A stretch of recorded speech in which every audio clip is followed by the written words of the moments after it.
Bárbaro. Bueno, ya como para dar comienzo a este conversatorio que desde la Comisión de Cultura del Colegio de Abogados venimos organizando y que hemos titulado conjuntamente con Mariano un nuevo pacto social global para enfrentar el miedo en tiempos de pandemia. Ese es un poco el disparador y también convocándonos de alguna manera a la reflexión y para sensibilizar, ¿no es cierto?, en este momento tan particular que estamos viviendo en el mundo. En definitiva, bueno, vamos a tener tu palabra, eh, principalmente en nombre de cada uno de los integrantes de la Comisión de Cultura. Queremos agradecerte tu participación en este conversatorio y brevemente reseñar un poco de tu recorrido eh, en, eh, en estos momentos no viene mal.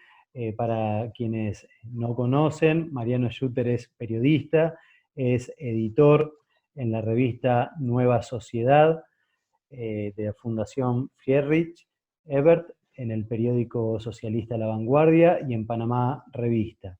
Escribe para el periódico español El Confidencial, ha colaborado en Le Monde Diplomatique, en CNN en español, así como en revistas como Open Democracy del Reino Unido, en Letras Libres, México, España, International Politics and Society de Alemania, entre otras. Así que con esta breve introducción, si te parece, damos comienzo a este conversatorio, obviamente ansiosos para que podamos reflexionar entre todos. Gracias.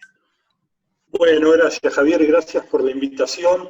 Mi idea era retomar algunas ideas que había plasmado en un artículo en la revista Nueva Sociedad. La revista Nueva Sociedad es una revista de larga data, de ciencias sociales, tiene más de 50 años, pertenece a la Fundación Friedrich Ebert, que es la fundación de la socialdemocracia alemana. Es una revista connotada con el pensamiento que llamaríamos de izquierda democrática, socialista, socialdemócrata, progresista, que obviamente en América Latina tiene expresiones de lo más diversas, tiene expresiones en el socialismo, en el peronismo, incluso también en algunos espacios del radicalismo, pero básicamente intenta ser un vocero de la expresión de estas ideas que son las ideas del progresismo, las ideas del socialismo democrático.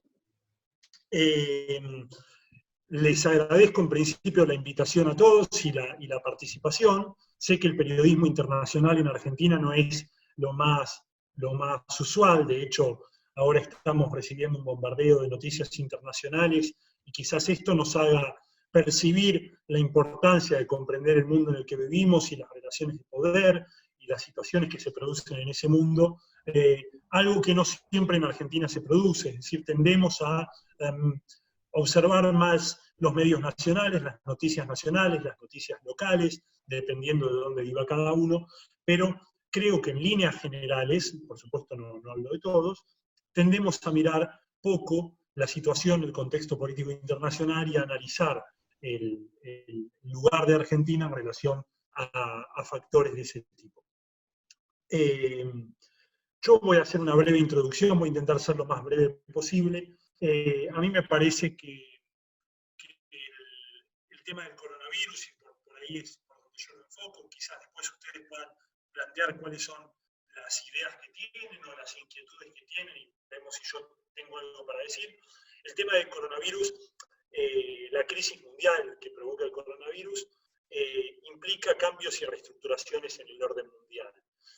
¿Qué quiero decir con esto? Que fundamentalmente estamos asistiendo a un mundo en el cual la globalización, tal como la conocíamos, está siendo puesta en duda, en la cual los estados empiezan a recuperar parte de sus competencias. Estamos viendo, supongo que todos ustedes habrán visto por los medios de comunicación nacionales también, esta idea de que el Estado está haciendo lo que el mercado no puede hacer, es decir, está resolviendo un problema de una pandemia de salud y que para eso se necesita la organización del Estado.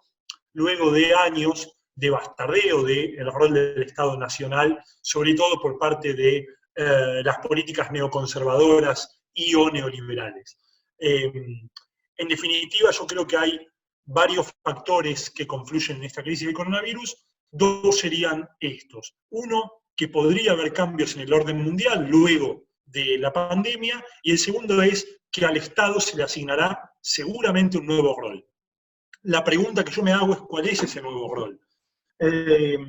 Yo veo mucho convencimiento en sectores progresistas, en sectores de izquierda, en que el Estado va a recuperar sus competencias en los términos en los que nos gustaría a las personas de izquierda que los recupere, es decir, en términos de hacerse cargo de una salud pública de calidad y garantizada, sin distinción de clases sociales, con acceso libre y abierto. Veo también una vocación en los sectores progresistas de que el Estado se hará cargo de mayores regulaciones económicas y que por lo tanto gravará la renta financiera, establecerá políticas como un salario universal o una renta básica, pero la realidad es que si miramos a los diferentes estados del mundo, puede que no sean nuestras pretensiones progresistas, y cuando digo nuestras es porque me hago cargo de mi pensamiento político, de mis posiciones políticas, las que se lleven a cabo. Y esto se hace evidente cuando analizamos lo que está sucediendo en otros países. En buena parte de los estados que están haciendo frente a la pandemia de coronavirus, lo que está sucediendo no es un estado que se preocupa por la salud, la educación, digamos, las competencias básicas de lo que llamaríamos un estado del bienestar o un estado del bienestar democrático. Las competencias que están asumiendo muchos estados son competencias de tipo autoritarias. No hay más que mirar a China, país en el que la pandemia se desata, como sabemos. En China está muy lejos de haber un estado del bienestar, más bien lo que hay es un estado claramente, un régimen político no liberal, no democrático, con partido único, guste más o guste menos esto, digo, esto intento sacarlo de las preferencias políticas, en el cual, por supuesto, el Estado se hace cargo de la salud y la educación, pero lo que se está aumentando es también la capacidad del Estado de controlar a los ciudadanos a través de, por ejemplo, el Big Data. El coronavirus ha funcionado, por ejemplo, en China, como una buena excusa para obligar a la ciudadanía a someterse a controles del Big Data en función de los testeos. Algo similar se está produciendo en otros países. En la Hungría, gobernada por Viktor Orbán, un político de extrema derecha, también el Estado está recuperando poder.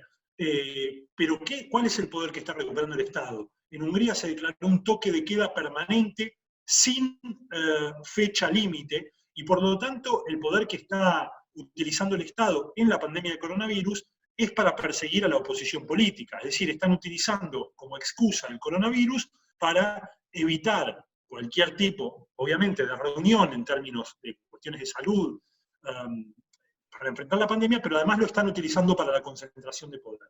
Algo similar sucede cuando miramos a la Rusia de Putin. En la Rusia de Putin, Putin está logrando pasar ahora, en plena epidemia de coronavirus, un plebiscito que le extendería su capacidad de presentarse electoralmente hasta el año 2036. Entonces, en muchos países en América Latina, por ejemplo, en Perú, donde gobierna Martín Vizcarra, un político de la derecha que venía del liberalismo y que se ha reconvertido en un populista punitivista, del estilo, digamos, de lo que podríamos considerar algunos políticos de la derecha argentina más rancia, está utilizando la crisis del coronavirus para que la policía reprima a los sectores más vulnerables de la sociedad. Entonces, claramente, si nosotros miramos lo que sucede en Argentina, no es lo que está sucediendo en todos los países. Quiero decir esto porque yo creo que la gestión que está haciendo el gobierno de Alberto Fernández es buena, y aquí sí se están recuperando competencias estatales para funciones que me parecen esenciales para quienes somos progresistas o de izquierda. Sin embargo, veo permanentemente, y a esto apuntaba yo en mi artículo, un discurso muy acrítico en el cual se produce una celebración de la vuelta del Estado, pensando que todos los estados recuperarán las mismas competencias. Y hay muchos estados que recuperarán competencias, pero no para generar sistemas públicos de salud, sino para amedrentar a parte de la población, para sostenerse en el poder violando las garantías democráticas. Y yo pensaba que quienes estamos dentro del progresismo, de la izquierda, deberíamos plantear cuál es el estado que queremos después de la pandemia. Porque ciertamente una crisis global como esta abre una oportunidad para la izquierda. ¿Cuál es esa oportunidad? Plantear una crítica poderosa al neoliberalismo, es decir, esto ha demostrado que no podemos tener sistemas de salud privatizados ni tercerizados, esto ha demostrado que el Estado tiene competencias necesarias, pero a la vez ha demostrado la necesidad de la democracia. Yo creo que no hay que regalarle el discurso del Estado y la eficiencia a países como China o Rusia, mucho menos a hiperautoritarios como Trump. Y considero que desde el pensamiento de izquierda se debe articular una nueva idea de pacto social global en el cual el Estado recupere las competencias que el neoliberalismo le quitó, pero a la vez sea capaz de establecer parámetros democráticos. Entonces, me parece que estas son las dos principales variables que están en juego hoy. ¿Cómo construir después de la pandemia un tipo de sociedad, un tipo de estado de bienestar democrático adaptado a las nuevas situaciones globales? Situación global en la cual además se ve países cerrándose. Nosotros venimos de una etapa de globalización expansiva y nos estamos moviendo, según algunos analistas, hacia una etapa de desglobalización, aunque yo lo pondría en duda. Pero ciertamente la pandemia obliga a los estados a encerrarse.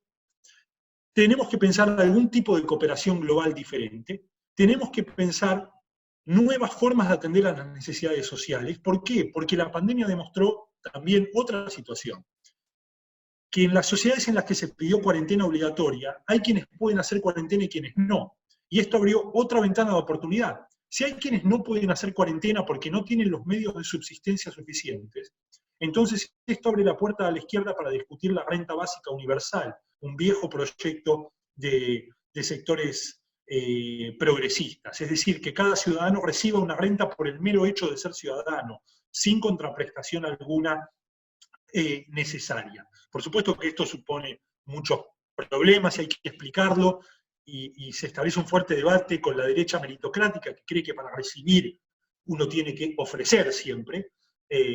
La verdad es que en una economía sin crecimiento es muy difícil el acceso al trabajo por parte de toda la ciudadanía global, y por lo tanto yo creo que un buen pensamiento de izquierda articulado debería pasar por allí. Estos son, y yo haría esto, diría que estos son los puntos articuladores primeros que tiraría, y en todo caso conversemos. Me parece más interesante hacer eso, porque si no, siento que estoy repitiendo el artículo que escribí y me parece que no vale la pena, que es mejor conversar.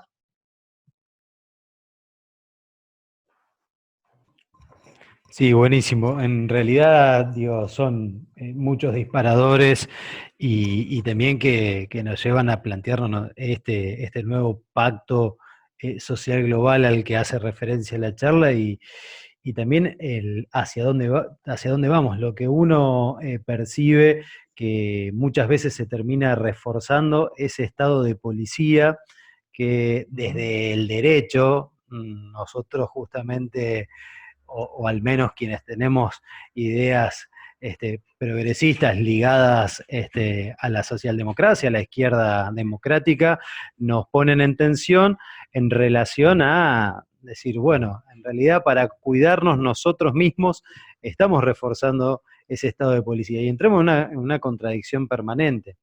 Y una de las motivaciones por el cual este título o esta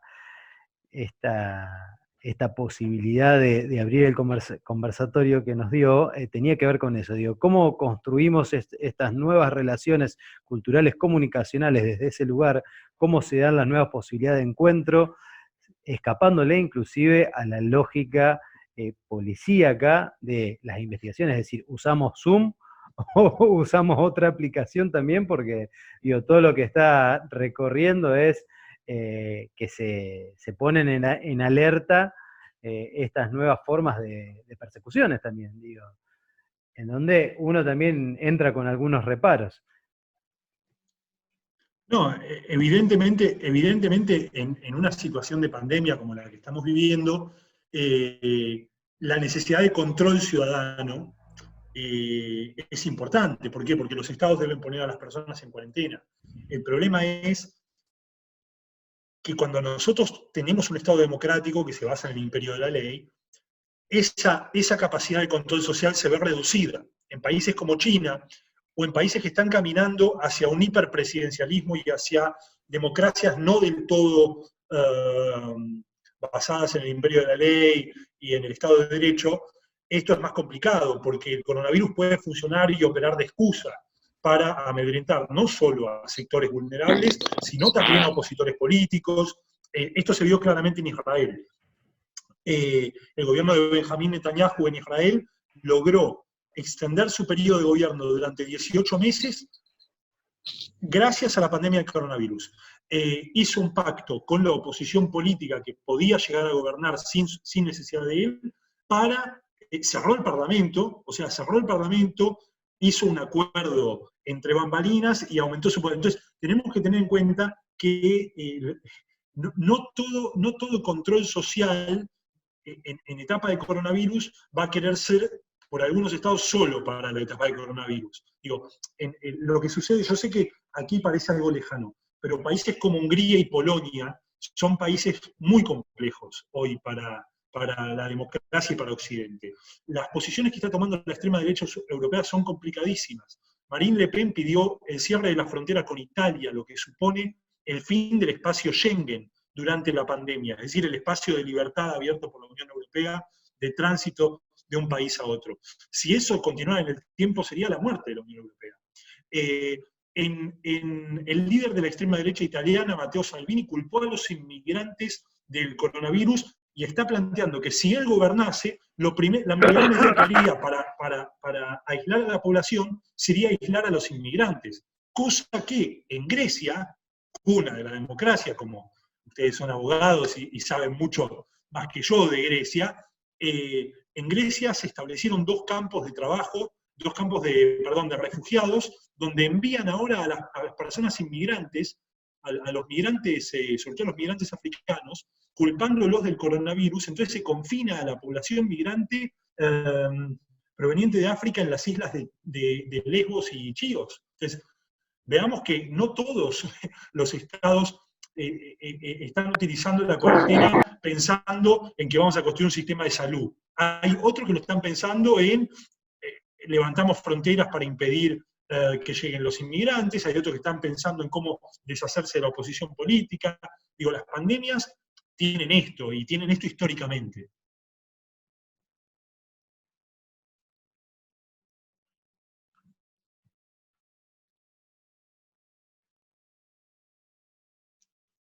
No se escucha.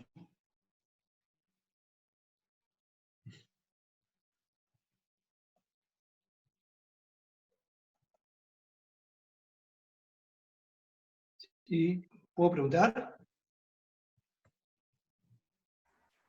Sí, claro, el que quiera. Yo no sé cómo organizan, pero seguro. Sí, ahí, ¿Ya, Mariano? ahí justamente lo que escribí en el grupito, en el chat del grupo de Zoom, es que aquel que quiera formular una pregunta, levante la mano y después active el sonido. Así nos organizamos. Gracias. Dale, Fabi. ¿Puedo preguntar? Javi, ¿puedo preguntar? Sí, sí, sí. No. Sí. Sí, Mariano, yo lo que te quería preguntar es cómo ves la política, las tensiones políticas, la apreciación de la política o la depreciación de la política después de la pandemia. Es complicada, es complicada. A ver, yo creo que el mundo no tiene hoy los liderazgos que tuvo hace 60 o 70 años. Es decir, o sea, nosotros tenemos que pensar que después de la Segunda Guerra Mundial, básicamente en el consenso del 45, hubo líderes políticos capaces de ponerse al hombro un mundo después de una crisis fenomenal, que todavía no sabemos cómo va a ser el mundo post-pandemia y qué es lo que podría suceder. Estamos hablando, por supuesto, de las democracias europeas y también en menor medida de Estados Unidos, pero, es decir, dejo de lado el mundo soviético, que era otra cosa, ¿no? Del otro lado de la cortina de hierro lo que pasaba era diferente. Pero pensemos que existían líderes incluso de la derecha, de la centro-derecha, como Alcide de Gasperi, como Konrad Adenauer. Fue el mundo que Clement Attlee por el laborismo británico. Entonces, había, bueno, ni que hablar de la foto de Yalta, ¿no? O sea, personalidades como Churchill, personalidades como Truman, eran políticos que podían ponerse al hombro la reconstrucción del mundo. Yo no sé cuáles son las dimensiones de esta pandemia, todavía no lo sabemos, y a veces hablamos de la pandemia como si se tratara de una tercera guerra mundial, y yo no estoy muy seguro de que eso sea así. Lo que sí estoy seguro es que los esfuerzos de la política van a tener que ser realmente importantes después de esto. Y el panorama no es el mejor. Después de la Segunda Guerra Mundial, es cierto que había dos grandes bloques, pero también es cierto que en las democracias occidentales los fascismos estaban acabados. Hoy vemos líderes de extrema derecha que cobran mayor relevancia con la pandemia. Por supuesto que algunos en América Latina, gracias a Dios, empiezan a perder peso. Yo creo que es el caso de Bolsonaro. Sin embargo, nosotros no podemos dejar de pensar que las ideas de la extrema derecha, sobre todo en un contexto crítico con la inmigración, crítico con la globalización, están a la orden del día. Que las teorías conspirativas están a la orden del día.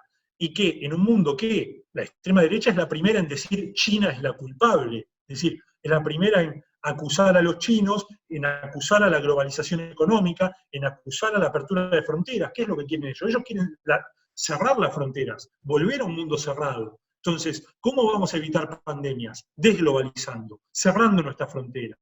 Entonces, no contamos con los líderes de mayor altura mundial. Y debo decir que tampoco la izquierda cuenta con liderazgos muy nítidos y claros como los tenía después de la Segunda Guerra. Creo que el contexto de posguerra en ese sentido fue único.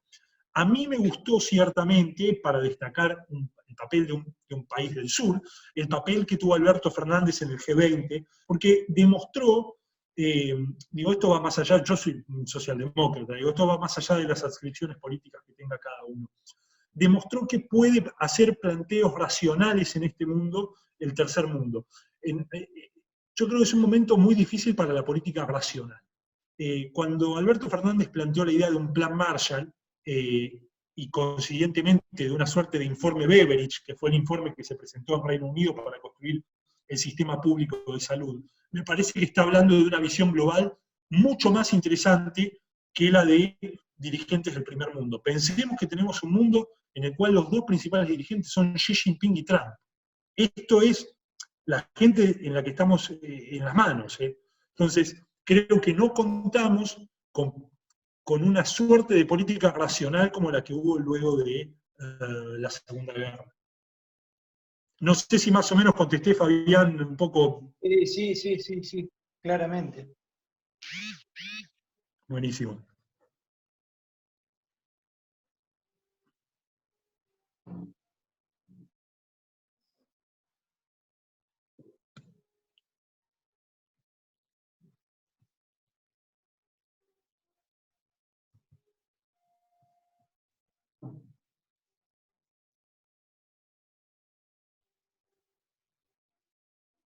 Yo no escucho. Sí, no sé si me escuchan. Sí.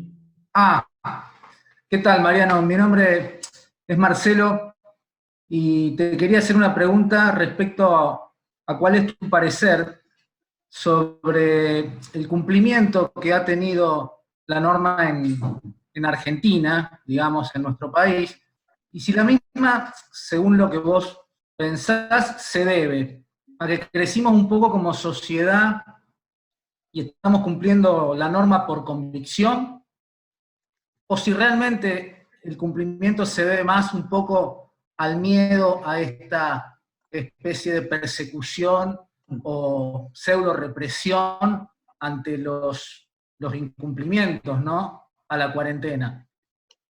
Bueno, yo no, en general no hago mucho de opinión política sobre Argentina, así que opino como ciudadano y como un poco conocedor por trabajar en medios. Mira, voy a mencionar a un colega, Tomás Alan, abogado, de hecho, que escribió una nota en La Vanguardia planteando una idea interesante, que a él no le importaba si se cumplía por conciencia o por miedo, solo le importaba que se cumpla, en el sentido que el cumplimiento de la ley a veces tiene que ser coercitivo. Yo, sin embargo, creo que está ayudando, pero es una creencia personal, no hablo como especialista, a ver un poquito qué es lo que tiene cada uno, cuáles son las oportunidades que uno tiene para hacer cuarentena, cuáles son las que tienen otros. Hay muchos sectores vulnerables a los que les cuesta la cuarentena, que necesitan la asistencia estatal para poder cumplirla. Y efectivamente creo que si bien hay algo punitivo que nos hace cumplir, también creo que hay progresivamente un entendimiento de que es necesario hacerlo en virtud de un concepto de salud pública y de una vida en común y de la salud común que creo que se está produciendo. Quizás soy muy optimista, pero es mi parecer.